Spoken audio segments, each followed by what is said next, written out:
नमस्कार, मैं हूं प्रेम कुमार। प्रेम से बोलो सत्य बहुमत। आप सबका स्वागत है और लोकतंत्र विषयक चर्चा में हर दिन की तरह आज भी हम आपकी ओर आपसे मुखातिब हैं। आज जिस विषय पर हम चर्चा करने जा रहे हैं वो विषय है कि जो निराशा है अदालत को लेकर, जो निराशा है पूरे लोकतंत्र के को लेकर, उस निराशा पर हम बात करने जा रहे हैं कि आखिर क्यों अदालत से लोग निराश हो रहे हैं, क्यों लोकतंत्र से लोग निराश हो रहे हैं। तो हम इस पर अगर चर्चा करें तो देखते हैं कि देखिए, देश की उम्मीद न्यायालय है और न्यायालय इन दिनों हमें निराश कर रहे हैं और ये निराशा गंभीर है। आज दिल्ली के साकेत कोर्ट में जिस तरह से गोलियां चली हैं वो बड़ा सवाल है। कहीं ऐसा ना हो कि लोग अदालत जाने से कतराने लगे कि निहत्थे रहते हैं वो अदालत में और कहीं मारे ना जाएं। जब राजधानी दिल्ली का ये हाल है तो सुदूरवर्ती इलाकों में जो छोटी मोटी अदालतें होती हैं वहां कोई कैसे सुरक्षित रहे, एक बड़ा सवाल है। बात सिर्फ इतनी नहीं है।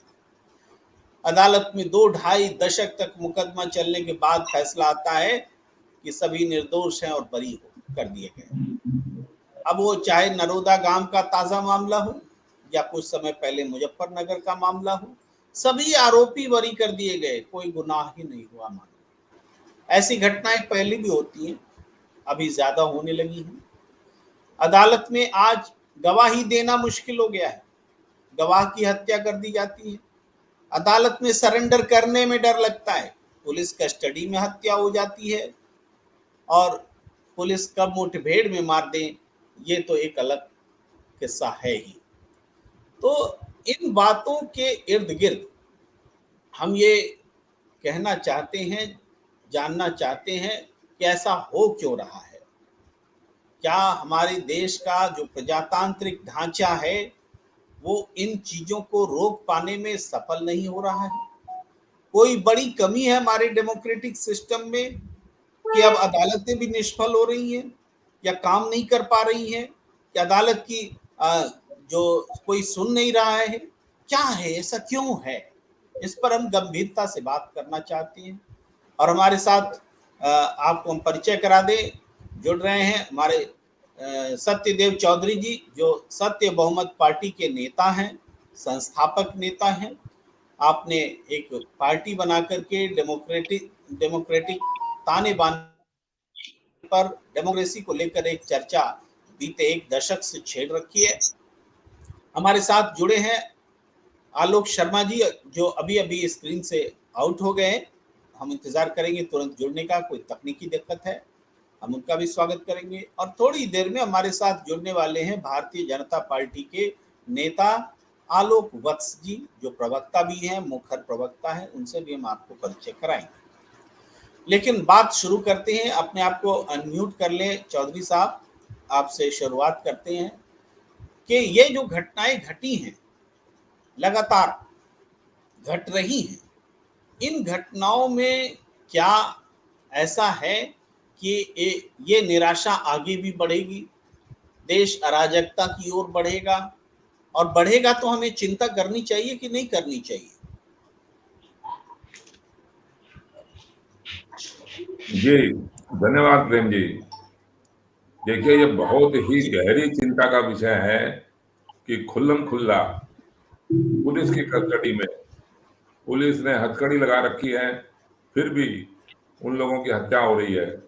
और आज साकेत कोर्ट के अंदर भी आपने बताया कि पिस्तौलें चली, तो पुलिस, सवाल ये है कि कोर्ट के अंदर ये पिस्तौल लेके अंदर घुसे कैसे, जब इतनी सिक्योरिटी के और इतने कैमरे लगे हुए हैं और इतना उसमें एक्सरे की जांच के बाद ही आप कोई अपना सामान लेके जा सकते हैं अंदर, और फिर भी इसका मतलब पिस्तौलें जा रही हैं अंदर। इसका मतलब कितनी लचर व्यवस्था है पुलिस की, ये आप भली भांति अनुमान लगा सकते हैं। अब देखिए, जो लाचार न्यायालय है ना, वो लाचार न्यायालय भी इसी वजह से है कि हमारा जो पॉलिटिकल सिस्टम है वो पॉलिटिकल सिस्टम ठीक नहीं है। पॉलिटिकल सिस्टम ही हमारे को प्रोत्साहित करता है इन सारे भेदभाव, पक्षपात भरे न्यायालयों को इस तरह से निर्णय देने के लिए। और जब आप इस तरह की राजनीतिक व्यवस्था में रहेंगे जहां पर न्यायालय भी बेबस है, पुलिस भी बेबस है, चुनाव आयोग भी बेबस है, और यहाँ तक कि सुप्रीम कोर्ट, छोटे छोटे कोर्ट भी बेबस हैं, सारे अधिकारी जितने भी हैं वो बेबस हैं, तो इसका मतलब है क्या? ये कौन आदमी इनका सब चीजों का जिम्मेवार है? फिर है तो खाली एक सरकारी व्यवस्था ही जिम्मेवार बनी, और सरकारी व्यवस्था को कोई परवाह है नहीं किसी चीज की भी। आप मुझे बता दीजिए 2014 से लेकर आज तक 9-10 साल का समय बीत गया, हमारी किसी भी कानून व्यवस्था के अंदर कोई सुधार हुआ क्या? न्यायालयों में सुधार हुआ क्या? अस्पतालों में सुधार हुआ क्या? थानों में सुधार हुआ क्या?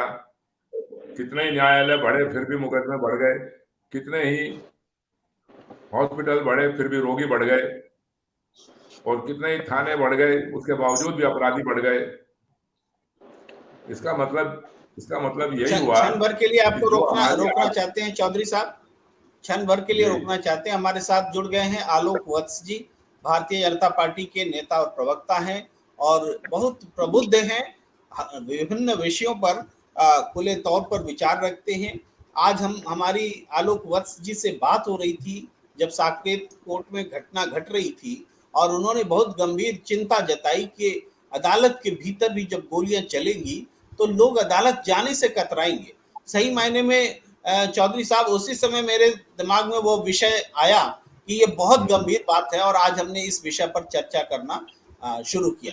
जी, आप अपनी बात जारी रखें। तो अब आप देखिए, जब ऐसी न्यायिक व्यवस्था होगी और इतना भेदभाव और पक्षपातपूर्ण व्यवस्था होगी जिसमें कोई डर है ही नहीं किसी बात का भी, कम से कम किसी अपराधी को तो डर नहीं है। जो सीधे सीधे जो गरीब लोग हैं, जो साधारण लोग हैं, वो हर कानून से, हर बात से डरते हैं। वो हर बात से डरेंगे, बोलने से भी डरते हैं, लिखने से भी डरते हैं, अपने अपने अपने विचारों को अभिव्यक्त करने से भी डरते हैं।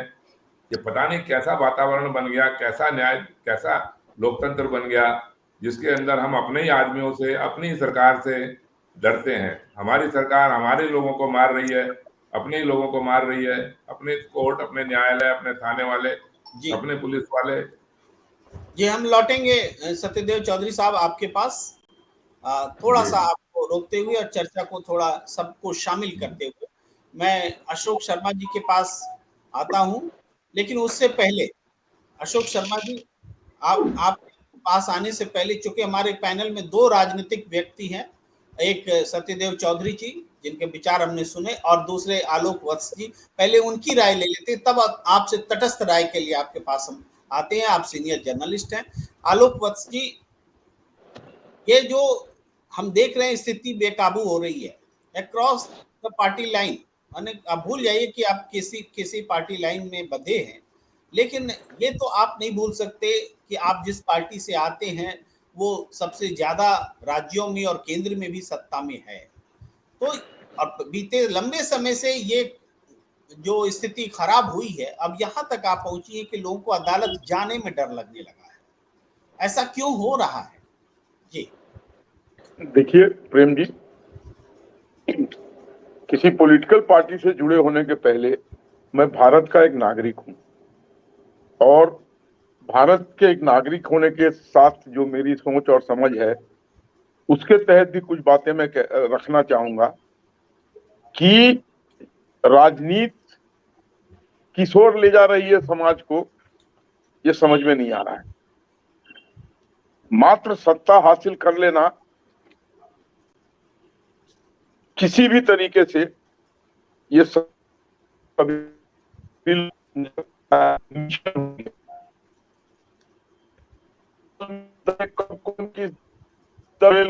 कर लेगा। आवाज टूट रही है, आपकी आवाज नहीं, मेरा कहना है कि कौन कब किस दल में चला जाएगा, कौन किससे मेल कर लेगा, कौन किसके साथ अलाइन कर जाएगा, ये सब चीजें अब बिल्कुल बेमानी हो गई है। इसमें चरित्र और शुचिता का कहीं कोई गुंजाइश ही नहीं रह गया। पॉलिटिक्स ऑफ कन्वीनियंस, उस पर सारी चीजें कवायद हो रही है और वो ही चीजें नीचे समाज में सीप डाउन कर गई है।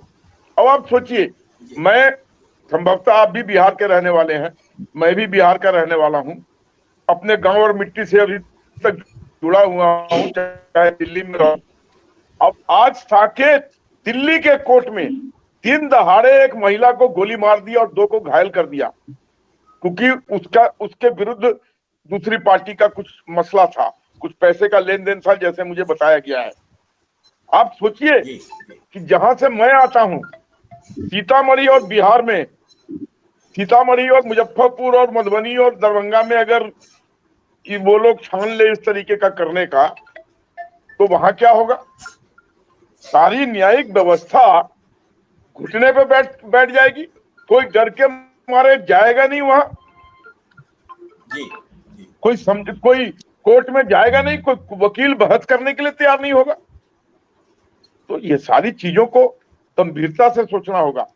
इस पर न्यायपालिका की जो, अब एक ही चीज बचा है लास्ट में कि न्यायपालिका, उस न्यायपालिका के भी कार्यों पर उंगली उठ रही है, तो बचेगा क्या?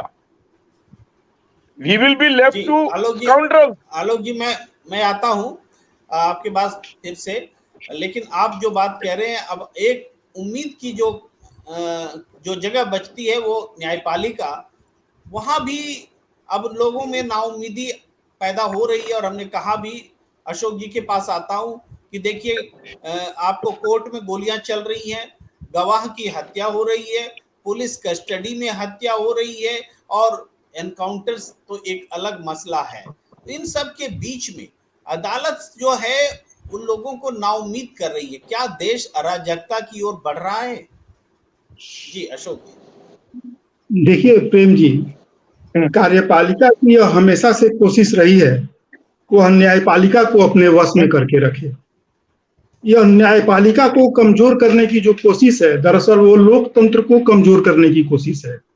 ऐसा नहीं है कि आज ये पहली बार हो रहा है, इसके ये नेहरू के जमाने में शुरू हुआ था और आज ये मोदी के जमाने में भी हो रहा है।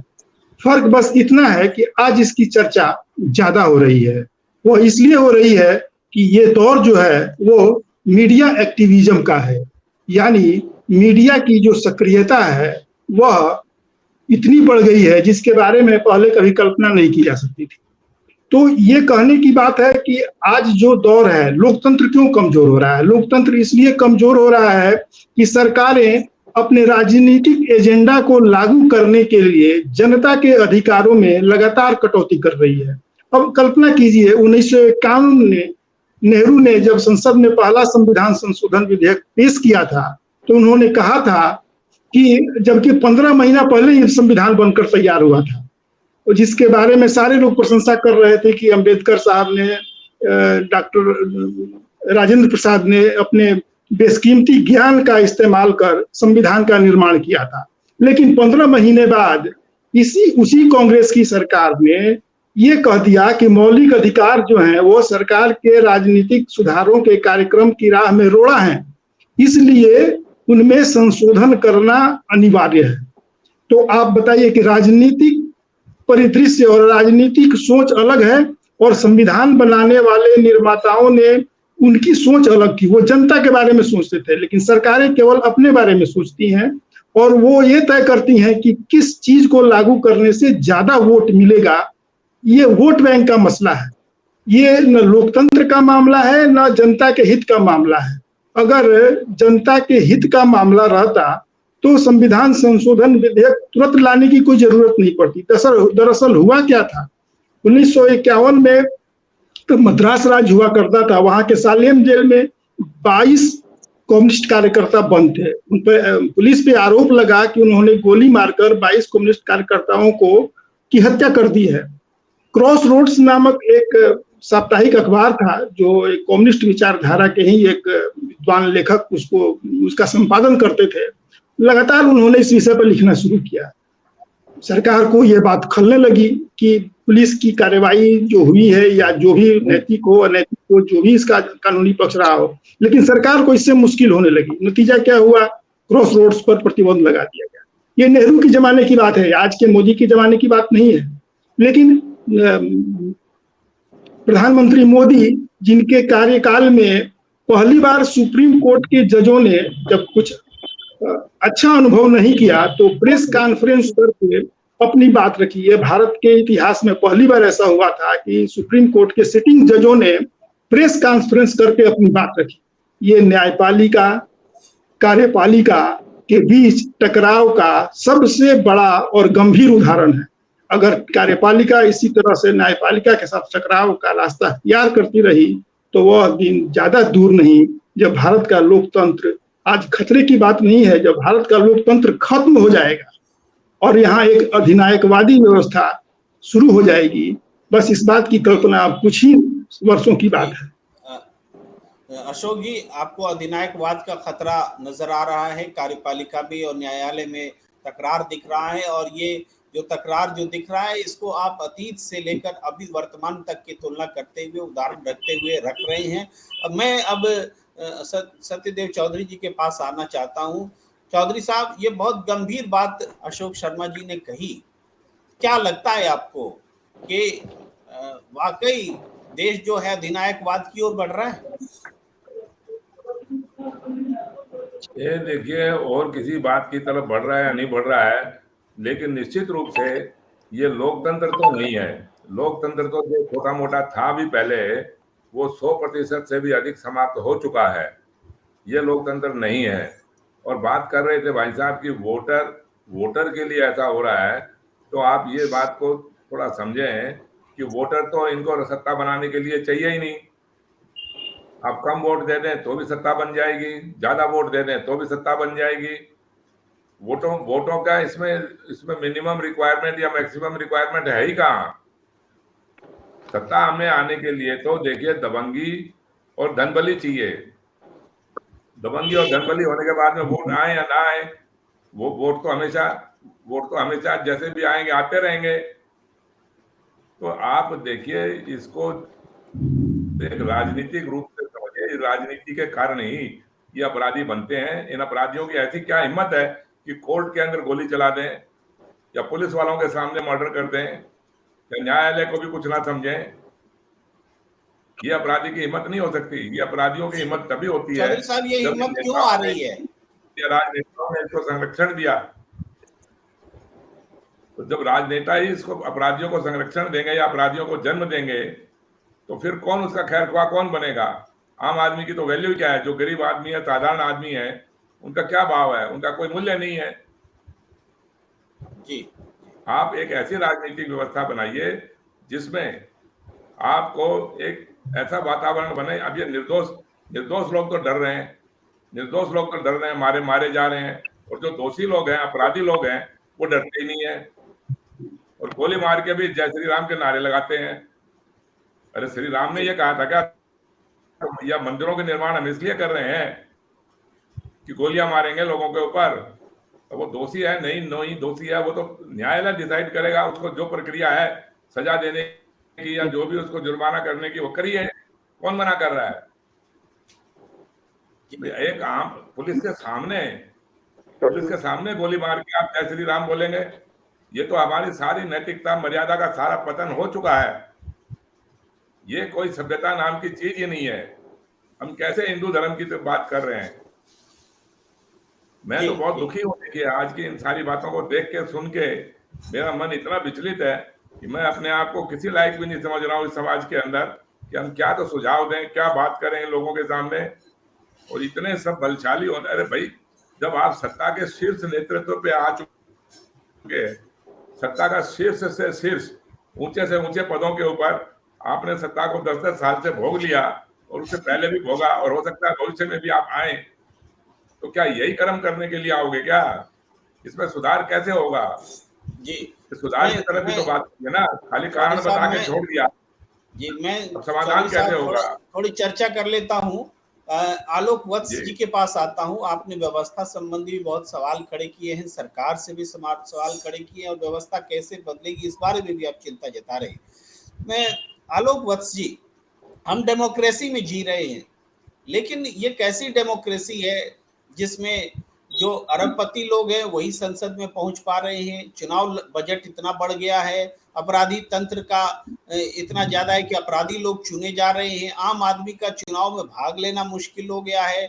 चुनाव की बात करें तो हम लोग चर्चा भी कर रहे थे कि चुनाव आयोग का कहना है कि 120 करोड़ जो एलिजिबल वोटर्स हैं इंडिया में, उनमें से 91 करोड़ ही जाकर के वोटर लिस्ट में है, यानी 30 करोड़ लोग तो बाहर है, वोटर लिस्ट में ही नहीं है। आजादी के 75 साल बाद अगर 30 करोड़ वोटर लिस्ट में नहीं है और उसके बाद जो वोट दे रहे हैं, जो वोट नहीं दे रहे हैं उनकी संख्या भी 30 करोड़ है, तो ये 60 करोड़ लोग तो सीधे एलिजिबल होकर के भी वोट देने से बाहर है। तो हम कैसी लोकतांत्रिक व्यवस्था को जी रहे हैं? और इसके अलावा और भी प्रश्न है, लेकिन शुरुआत करते हैं आपसे इस बात पर खास करके कि सोल्यूशन क्या है जब डेमोक्रेसी इस तरीके से सही मायने में नहीं होगी तो हम करप्ट लोगों का कब्जा होगा। जी आलोक जी।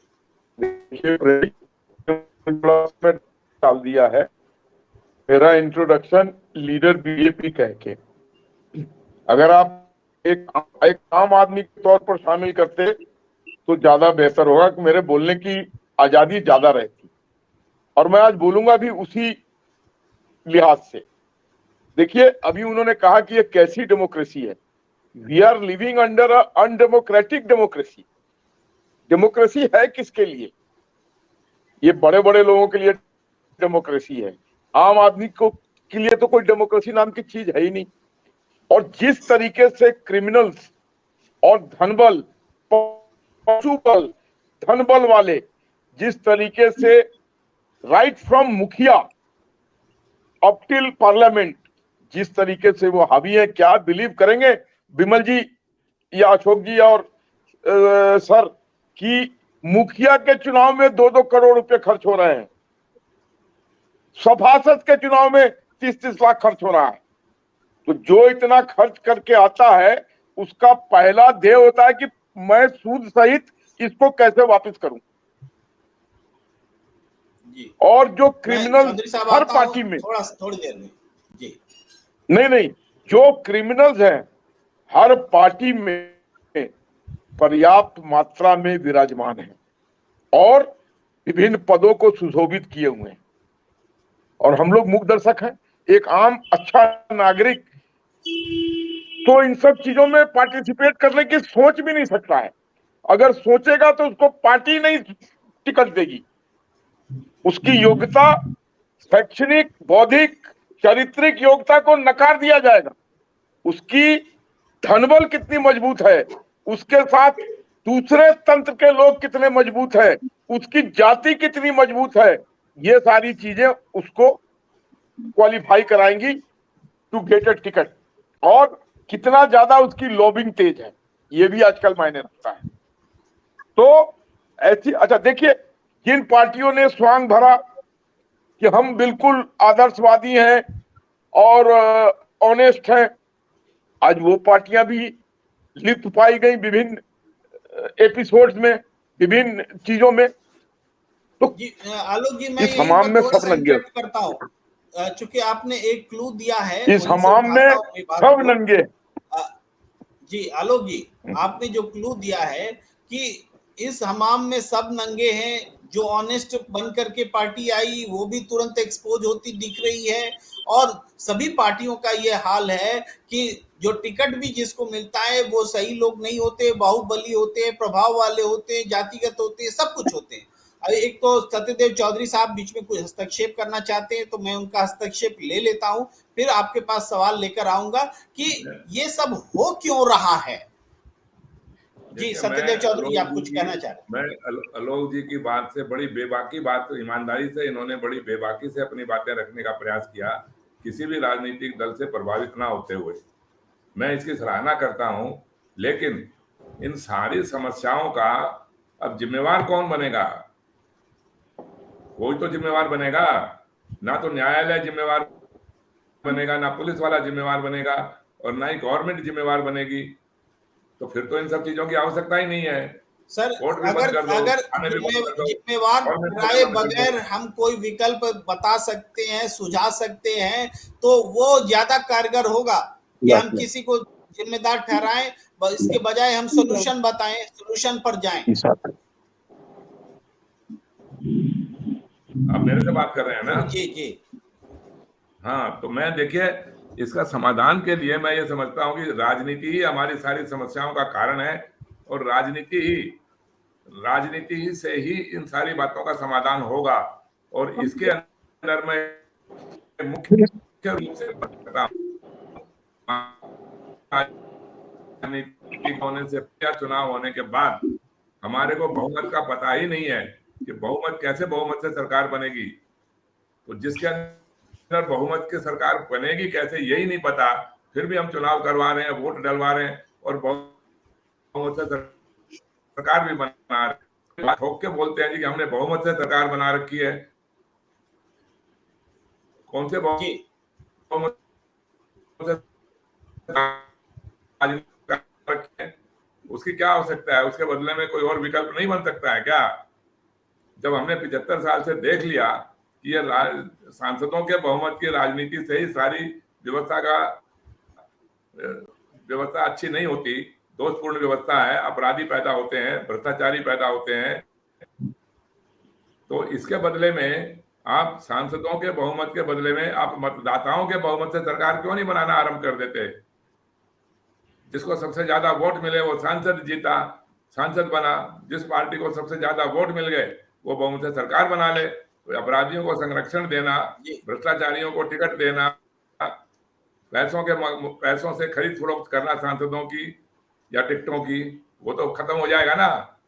और एक सब लोग सहयोग से रहेंगे, प्रेम से रहेंगे, मैं आपकी बात को नफरत नहीं रहेगी। में लेकर आज के दिन तो आपने खाली हिंदू मुसलमानों की नफरत करवा के और ध्रुवीकरण करवा के राजनीति कर रखी है। वो पहले वालों ने भी ऐसे किया, आज आप लोगों ने और ज्यादा कर रखा है उससे भी। जी प्रेम जी। जी आलोक जी, आप कुछ बोल रहे हैं? आलोक जी, आपका माइक म्यूट है। आप जी जी, बोलिए बोलिए। आपके तरफ से म्यूटेड है। हाँ हाँ हाँ, ठीक हो गया। जी पा बोला जाए। सुन पा रहे हैं। बात सुनिए। हाँ कि यहाँ जितने भी लोग हैं वो मैं ऐसा मानता हूं कि वो आम डिबेटर से हटके हैं।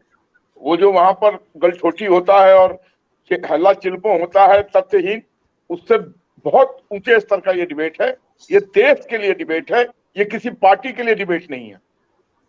जो अभी हो रहा है, अगर हम लोगों ने चिंतन मनन कर कोई ऐसा धनवंतरी का इजाद नहीं किया जो इसकी दवाई निकाले, तो यहाँ का लोकतंत्र बहुत दिनों तक जीवित नहीं रह सकता है। आई कैन फोरसी लोकतंत्र डाइंग इन फ्यूचर और अनार्की प्रिवेलिंग। आप ये देख लीजिए 21वीं सदी में हम आ चुके हैं। कहां कहां हम मोबाइल और क्या क्या गजेट्स और क्या क्या चीजें बात से हम का उपयोग करके अपने जीवन की शैली को बदल चुके हैं। अब गुल्ली डंडा, कबड्डी, खो खो, ये सब जैसे वो डायनासोर लुप्त हो गए थे ना, वैसे हमारे बच्चों के लड़कपन से दूर लुप्त हो गया है। अब वो गेम खेलते हैं मोबाइल पे।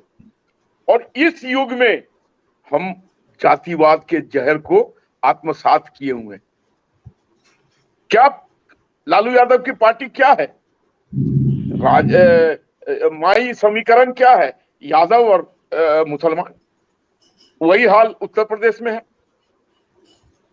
जो बड़ी बड़ी पार्टियां हैं, reservation with in reservation, BJP भी अछूती नहीं है। रिजर्वेशन विद इन रिजर्वेशन, मुसलमानों का रिजर्वेशन चलता चला था, कर्नाटक से हटा के लिंगायत को दे दिया। क्या पर्पस था? ओनली फॉर पॉलिटिकल गेन, और कोई पर्पस नहीं था। और मसले कैसे हैं जिसपे हमको डिबेट के लिए बुलाया जाता है? मुझे तो शर्म आती है चौधरी साहब, डिबेट में जाते हुए जिन मसलों पे हमें डिबेट के लिए बुलाया जाता है। हिजाब, ये कोई डिबेट का मसला है? इस तरीके के और भी हल्की बातों पे डिबेट होता है। रामचरितमानस के ऊपर डिबेट कराने के लिए लोग बुला लेते हैं कि ढोर और नार शुद्ध नारी, ये सब तालन के। इसकी व्याख्या पूरा हिंदुस्तान अपने अपने ढंग से कर रहा है। जैसे इकोनॉमिक्स की व्याख्या एक आदमी ने कहा, जिसको सूट करता है वो इकोनॉमिक्स की व्याख्या अपने ढंग से कर लेता है। इसी तरीके से आज पॉलिटिकल पार्टीज को जो सूट करता है वही उसका चरित्र बन जाता है। कोई भी पार्टी अछूती नहीं है, और इसके लिए जिम्मेवार हम और आप हैं, यहाँ की जनता है। इसको इसने अपने विवेक को ताक पर रख दिया है। जी आलोक जी, मैं एक सवाल आपके सामने रखता हूं, जो चौधरी साहब ने भी रखा है, वो ये कि हम इस बारे में क्यों नहीं सोचते कि जिस कारण ये अव्यवस्था फैल रही है और डेमोक्रेसी जो है हमसे दूर हो रही है, वो ये कि ये जो संसदीय प्रजातंत्र हम जिसमें जी रहे हैं, सांसदों के बहुमत से यहाँ सरकार बनती है, और सांसदों का बहुमत कोई बहुमत है? हमारे यहाँ बहुमत परिभाषित ही नहीं है। सांसद किसी जगह 5 लाख वोट से जीत के आता है, किसी जगह 1,000 वोट से जीत कर आता है। उसके बाद हम अब थोड़ा समझिए ना कि हमारी व्यवस्था क्या कहती है कि आपको सरकार बनाने के लिए 272 चाहिए संख्या, और हमारी व्यवस्था ये भी कहती है कि अगर एक पार्टी के पास 200 है और 72 सांसद नहीं है तो आप लाइए, कहीं से लाना हो, बिना मैजिक फिगर का सरकार नहीं बनेगी। तो कहां से लाएंगे? जिनसे चुनाव हार कर पहुंचे हैं, यानी जो बाकी जिनका समर्थन लेंगे उनसे तो हारे होंगे, लड़े होंगे, उनके समर्थन से सरकार बनाइए, भ्रष्टाचार करिए, गठजोड़ करिए, भ्रष्ट गठबंधन बनाइए, तब आप सरकार बनाइए। तो क्या ऐसे इस किस्म के बहुमत के बजाय एक सही मायने में जो बहुमत हो, क्या दिक्कत है? नरेंद्र मोदी जी की सरकार को तो माना जाना चाहिए कि सत्य जनता की बहुमत वाली सरकार, तो क्यों नहीं उनमें ये हिम्मत होनी चाहिए कि अगली बार भी चुनाव हो, जिसको सबसे ज्यादा वोट मिले वो सरकार बनाए? जी आलोक जी, फिर मैं आऊंगा। अशोक जी, थोड़ी देरी हो रही है आपके पास आने में। मुझे एक चीज बताइए, मैं पार्टी लाइन से हट के बात कर रहा हूं आज, कि कितनी सरकारें बनी है अभी हाल फिलहाल में और किन परिस्थितियों में बनी है? क्या आप इससे अनभिज्ञ हैं? किस किस चीज का खेल नहीं हुआ सरकार बनाने में? साम दाम दंड भेद धन, कौन सी चीज छोड़ी गई? तो अब सरकार किसकी बनेगी ये तो कहना बेमानी है। जिसके पास वो सारे औजार होंगे, वो सारे वेपन्स होंगे, जिससे वो दिग्विजयी हो जाए, वो सरकार बनाएगा। और हुआ है। अभी मेघालय का ताजा उदाहरण देता हूं। जिस आदमी को सुबह से शाम तक पानी पी पी के लोग गाली देता था, उसके साथ सरकार बना लिया। क्या समझेगी जनता, क्या करेगी जनता? मुझे ऐसा धनवंतरी बताइए जो इन सब चीजों का इलाज बता सके। कोई ऐसा लीडर बताइए जिसके प्रति देश आसक्त होकर उसके साथ खड़ा हो जाए। We are in a helpless harmless condition. त्राही त्राही इमाम कर रही है जनता, जाऊं तो कहां जाऊं? विकल्प ढूंढने पर विकल्प नहीं मिल रहा है। बातें होती रही हैं। अशोक शर्मा जी, प्रेस की क्या स्थिति है बताएंगे? नहीं, एक मिनट सर, प्रेस की क्या स्थिति है? अंग्रेजी में शब्द है गैग्ड। मुंह में कपड़ा ठूस के प्रेस से बुलवाया जा रहा है। अब प्रेस बोल रहा है, हम लोग वहां डिबेट कर रहे हैं, वाहवाही लूट रहे हैं कि हमको टेलीविजन पर देख रहे हैं लोग। नो, अगर कंट्री के बारे में सोचना है तो इन सब चीजों से हटके सोचना होगा, और कुछ ऐसी चीजें करनी और करवानी होंगी जो देश को स्थिरता प्रदान करते हैं। आलोक जी बहुत गंभीर बात कर रहे हैं, बहुत संवेदनशील होकर के, भावुक होकर के, देश के बारे में सोचते हुए। मैं अशोक शर्मा जी आपसे प्रतिक्रिया लेना चाहता हूं। कैसे इस व्यवस्था को ठीक करें? कैसे इस भ्रष्ट बहुमत वाली व्यवस्था को, जिसमें कि आलोक जी कह रहे हैं भाई जनता वोट दे या न दे, सरकार बन जाएगी, और उनकी बनेगी जो साम दाम दंड भेद सारे हथकंडे जो कर सकते हैं। वोट मिले या ना मिले, सरकार तो हमारी बनेगी अगर हमारे पास ये सारी खूबियां हैं। जी अशोक जी। पहली बात तो ये कि ये बहुमत वाली सरकार तो कभी बनी ही नहीं। क्या 40% वोट से अगर कोई पार्टी सरकार बनाती है तो क्या आप उसे बहुमत की सरकार कहेंगे? क्या 45% वोट पाने वाली पार्टी को आप बहुमत की सरकार कहेंगे? तो जब पहली ही बार में स्पष्ट हो गया कि इस सरकार के पास बहुमत नहीं है, यह आंकड़ों की सरकार है, बहुमत की सरकार नहीं है। ये लोकतंत्र बहुमत जनता द्वारा चुने गए प्रतिनिधियों का बहुमत का आंकड़ा नहीं, ये आंकड़ों की सरकार है। ये कैसे आंकड़ों की सरकार है कि अगर 45 पार्टी वाली सरकार केंद्र में अपनी सरकार बना ले, उसका प्रधानमंत्री, तो उस सरकार की कल्पना आप कैसे करेंगे? जनता दल के पास कितने सांसद थे 1996 में, लेकिन सरकार बनाई उन्होंने। जिस पार्टी को सरकार बनाना चाहिए था, चूंकि बहुमत नहीं मिलता है, अल्पमत की जब त्रिशंकु संसद की जब स्थिति होती है, तब पार्टी क्या करे, जनता क्या करे और लोकतंत्र क्या करे, सब दो राहे पर खड़े होते हैं। किसी के पास कोई विकल्प नहीं होता है। अनियमितता, कदाचार, दुराचार, भ्रष्टाचार, सब जितने भी तरह के दुर्गुण हैं वो सब इस राजनीति में समावेश हो जाते हैं।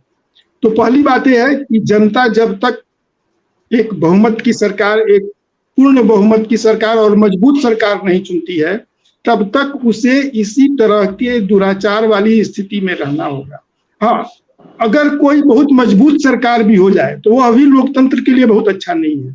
जैसे 1971 में इंदिरा गांधी ने, या अभी कह ले जैसे 2019 में नरेंद्र मोदी जी ने जो अपार बहुमत प्राप्त किया, वह कहां तक, उसका सफर कहां, इंदिरा गांधी के 1971 की प्रचंड जीत का सफर कहां खत्म हुआ? इमरजेंसी पर। इस बात को बोलते समय हम थोड़ा सतर्क रहें, क्योंकि हम गंभीरता से बात कर रहे हैं कि जैसे हम इंदिरा गांधी को मिले बहुमत को बोल रहे हैं अपार बहुमत, नरेंद्र मोदी जी को मिले बहुमत को अपार बहुमत, ये अपार सांसदों का बहुमत हो सकता है, लेकिन हम तो कह रहे हैं कि जनता का बहुमत नहीं है। और आपने भी कहा है कि जनता का बहुमत वास्तव में नहीं है। आप देखिए 23 करोड़ वोट बीजेपी को है, 12 करोड़ वोट कांग्रेस को है। जी, हम लोगों ने भारतीय लोकतंत्र में मान लिया है कि 40%, 42% वाली सरकार भी पूर्ण बहुमत की सरकार है। अगर नहीं मानते तो सरकार नहीं बनती। ये हमारी मजबूरी है। आप 30, 32, 33, 34% पे, 35%। एक बात मैंने कहा कि 50% से जब भी कम मत मिले तो वो सरकार बहुमत की सरकार नहीं कहलाएगी। मेरे कहने का आशय बस इतना ही है। तो नहीं, एक मिनट, अपार बहुमत नहीं, संख्या बल। मेरे कहने का मतलब है कि वो संख्या बल है। उस जब अतिशय संख्या बल हो जिस पार्टी के साथ, तो उसका सफर निरंकुशता की तरफ जाता है। ये दो उदाहरण 1971 में इंदिरा गांधी। देखिए अशोक जी, एक चीज मैं आपको इंगित करूंगा कि हम हिंदुस्तान की वोटर भी भावुक है। अब भावुकता में लिया गया निर्णय कभी भी सच की तरफ नहीं जाता है।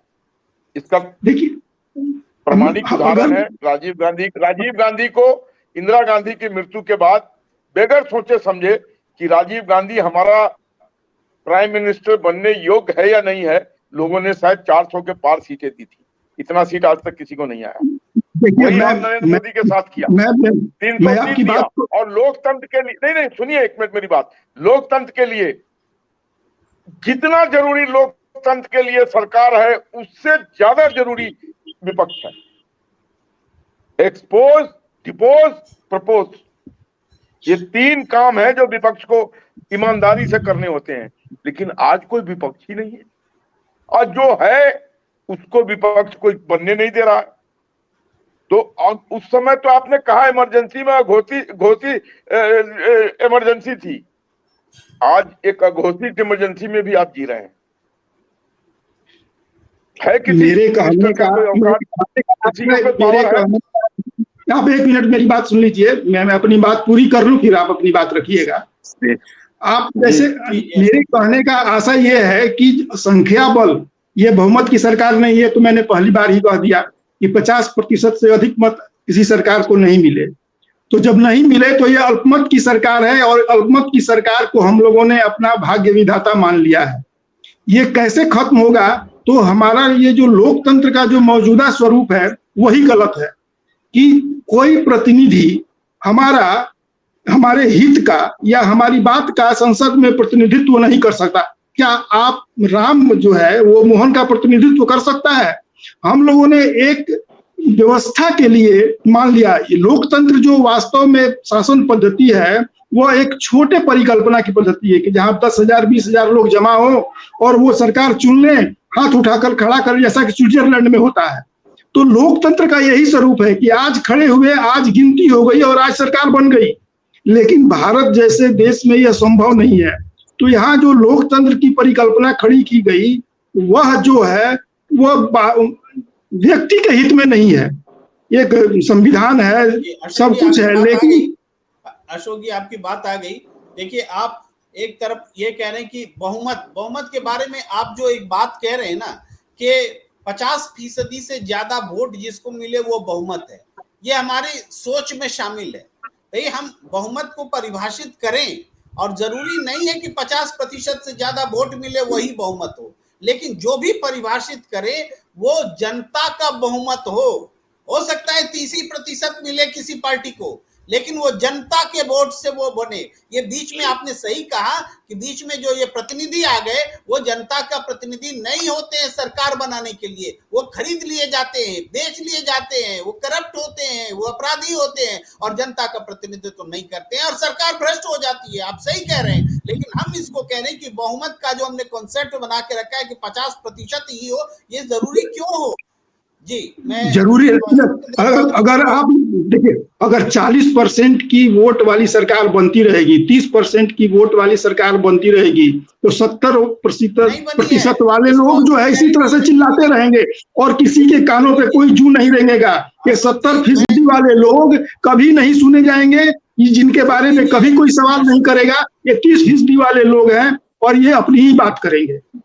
जी अशोक जी सुन लीजिए, अब मैं सत्यदेव चौधरी जी के पास जाता हूं एक बात और बोलते हुए कि 40% वाली सरकार कभी बनी ही नहीं है। और क्यों? क्योंकि सांसदों से जब सरकार बनती है तो केवल जीते हुए सांसदों से सरकार बनती है। उस पार्टी को जितने वोट मिले उतनी वाली सरकार तो है ही नहीं, क्योंकि उसके हारे हुए उम्मीदवार उसमें शामिल ही नहीं। तो अगर जनता के वोट से सरकार बनेगी तो हारे हुए उम्मीदवार और जीते हुए उम्मीदवार दोनों के वोटों से वो सरकार होगी, तब वो प्रतिशत काउंट होगा। आज तो स्थिति ये है कि 120 करोड़ एलिजिबल वोटर और उसमें 23 करोड़ जीतने वाली पार्टी जो है उनके पास वोट है, 1/4 है, 25% वोट है जीती हुई सरकार के पास। एक्चुअल में 120 और 23 आप समझ सकते हैं। मैं चौधरी जी के पास आना चाहता हूँ। जी चौधरी साहब, देखिए ऐसा है प्रेम जी, ये जो बहुमत का जो मामला है ना, इसके अंदर आप ये 50% और 30% और 40% के चक्कर में मत पड़िए। जब एक भी सांसद 50% से ज्यादा वोट लेके नहीं जीतता, सारे 543 के 543 सांसद 50% से कम वोट लेके जीतते हैं और हम उनको सांसद, जीता हुआ सांसद मानते हैं। अब 50% से ज्यादा सांसदों के बहुमत से तो सरकार बनी हुई है। जब 303 सांसद बने हुए हैं तो 50% से तो बहुत ज्यादा है। और उससे पहले भी राजीव गांधी की सरकार जब बनी थी तो उसमें तो 420-25 सांसद थे उनके। ये मामला इस तरह से नहीं है कि आप बहुमत। सच्ची बात तो यही है ना कि बहुमत का फैसला है ही नहीं हमारे पास में। हमें समझ में नहीं आ रहा कि बहुमत होना कैसे चाहिए, चाहे 50% हो या 30% हो या 70% हो, इससे फर्क नहीं पड़ता है। लेकिन जब इस बहुमत के अंदर मतदाताओं का कोई योगदान, कोई उसमें महत्वपूर्ण भूमिका, प्रभाव है ही नहीं, आप वोट मत दीजिए तो भी सरकार बन रही है। आप 70% वोट डाल दीजिए, 70% के भी अगर सरकार बन जाएगी तो ये भी सांसदों के गठजोड़ की, खरीद फरोख्त की तो सरकार बनेगी। जब वोट आपको आवश्यक है ही नहीं, आपको आवश्यक है सिर्फ सांसद का बहुमत, और वो सांसद का बहुमत भी आपने विप और दल बदल कानूनों में बदल दिया। ये तो थोड़ा बहुत लोकतंत्र था भी, तो वो भी सारे का सारा अलोकतंत्र बना दिया। मुझे आप ये समझा दीजिए कि जैसे सांसद का बहुमत वोटों के अधिक होने से हुआ, इसी प्रकार यदि किसी राजनीतिक दल को सबसे ज्यादा वोट मिल जाए, चाहे उसके सांसद हारे या जीते, या कितने भी वोटों से जीते या कितने भी वोटों से हारे, अगर उसके अन्य अन्य राजनीतिक दलों की तुलना में वोट सबसे ज्यादा है, हम उसका बहुमत क्यों नहीं मान सकते? जब उसका बहुमत मानेंगे तो हम भ्रष्टाचारियों को, अपराधियों को टिकट नहीं देंगे, ध्रुवीकरण की राजनीति नहीं होगी, हिंदू मुसलमान का नफरत नहीं होगा। आपको हिंदू का भी वोट चाहिए, मुसलमान का भी वोट चाहिए, दलित का भी वोट चाहिए, और जब सबका वोट चाहिए तो आप सबके कल्याण की बात करेंगे, सबके न्याय की बात करेंगे, भेदभाव पक्षपात नहीं करेंगे। जी जी ये जो आप आज कह रहे तक हैं चौधरी साहब, 75 साल बीत जाने के बाद भी हमने इस बात के ऊपर चिंतन नहीं किया। आज के दिन जो विरोधी हैं, जो विपक्ष के अंदर हैं, उनको क्या, उनकी क्या व्यवस्था है, जो इसी राजनीतिक व्यवस्था में रहना चाहते हैं, वो इस बहुमत का विरोध क्यों नहीं करते?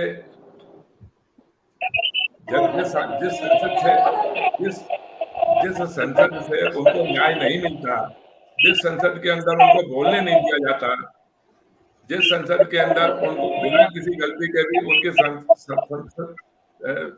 सदस्यता समाप्त कर दी जाती है, वो अपने आप ही क्यों नहीं त्याग दे देते, त्याग पत्र दे देते इनसे?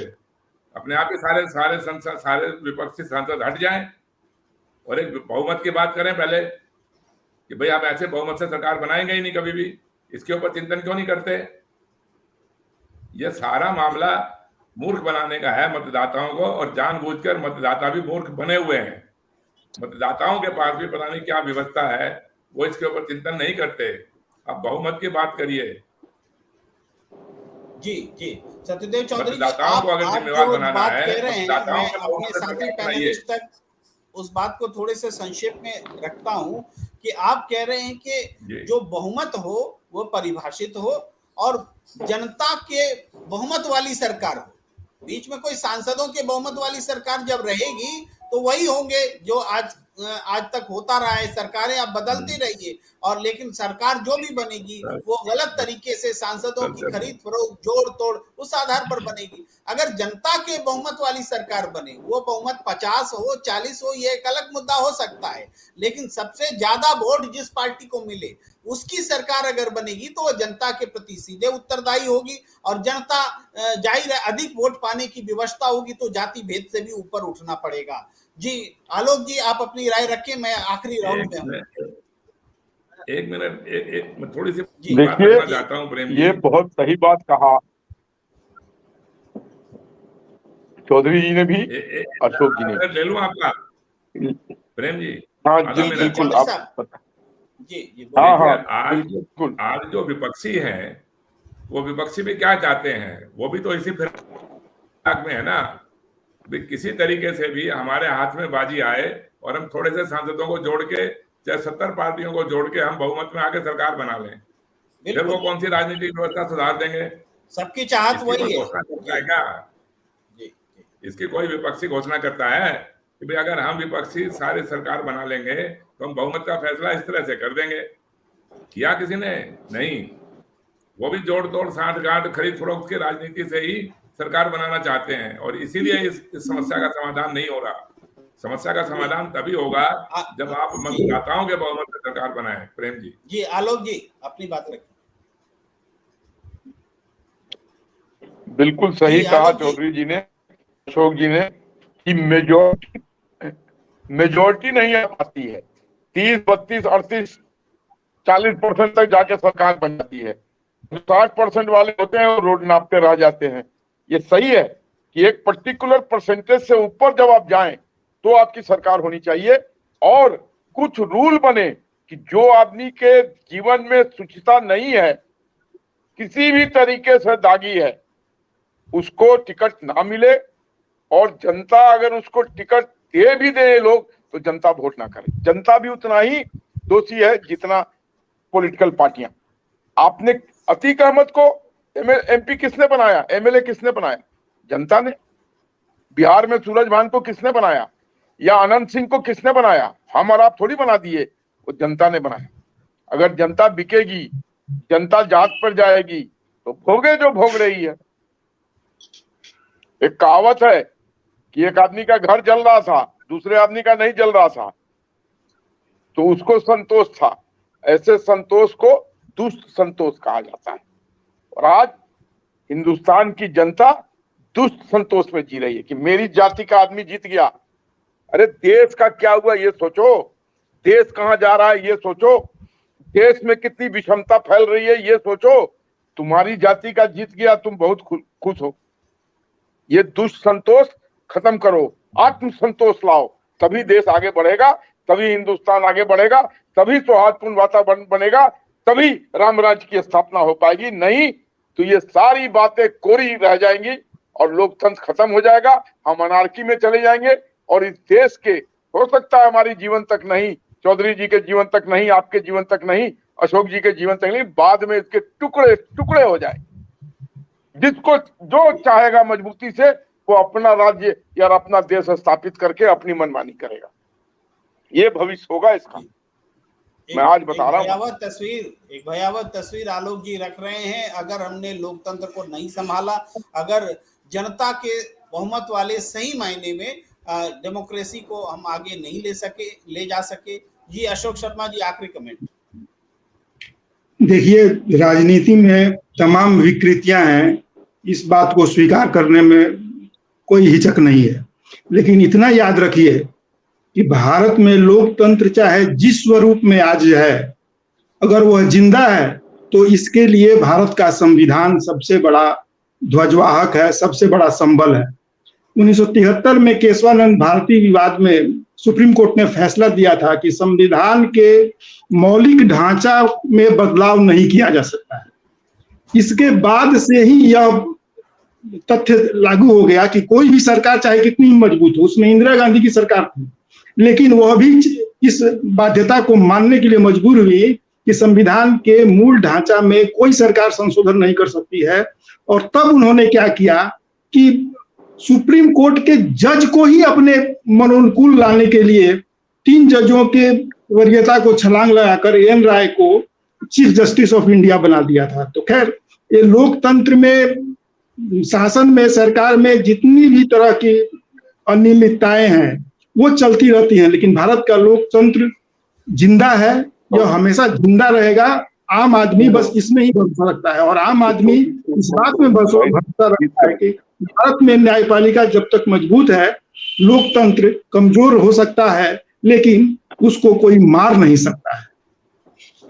जी, हम भी चाहते हैं कि ये लोकतंत्र जिंदा रहे, लेकिन लोकतंत्र को बनाए रखने के लिए सरकार का लोकतांत्रिक होना बहुत जरूरी है। और सरकारें चूंकि आज जो बन रही हैं वो लोकतांत्रिक तरीके से नहीं बन रही हैं। उसका आधार जो बहुमत है, जो उस बहुमत के बारे में हम चिंतन मनन करने के लिए सबको सोच रहे हैं कि लोग प्रेरित हों, ताकि जनता के बहुमत वाली वास्तव में सरकार कब से बननी शुरू हो। जब ये बनना शुरू हो जाएगा तो लोकतंत्र स्वस्थ होगा और उसका जो रक्त प्रवाह है वो सही होगा और मजबूत होगा। आप आज की चर्चा में शामिल होने के लिए आप सबका बहुत बहुत आभार। सत्यदेव चौधरी जी, अशोक शर्मा जी, आलोक वत्स जी और तमाम दर्शक जो हम हमारे साथ नियमित रूप से जुड़ रहे हैं और जिनकी संख्या लगातार बढ़ रही है। और हम देख रहे हैं कि जब हमारी डिबेट खत्म होती है तो अब ये संख्या जो है अब हजारों में पहुंचने लगी है, जबकि पहले कुछ लोग ही जुड़ा करते थे। तो आप सभी दर्शकों का बहुत बहुत आभार। नमस्कार। हम फिर मिलेंगे अगले दिन, अगले विषय, अगले न्यूज़ पेज के साथ, लेकिन लोकतंत्र पर हमारी चर्चा सत्य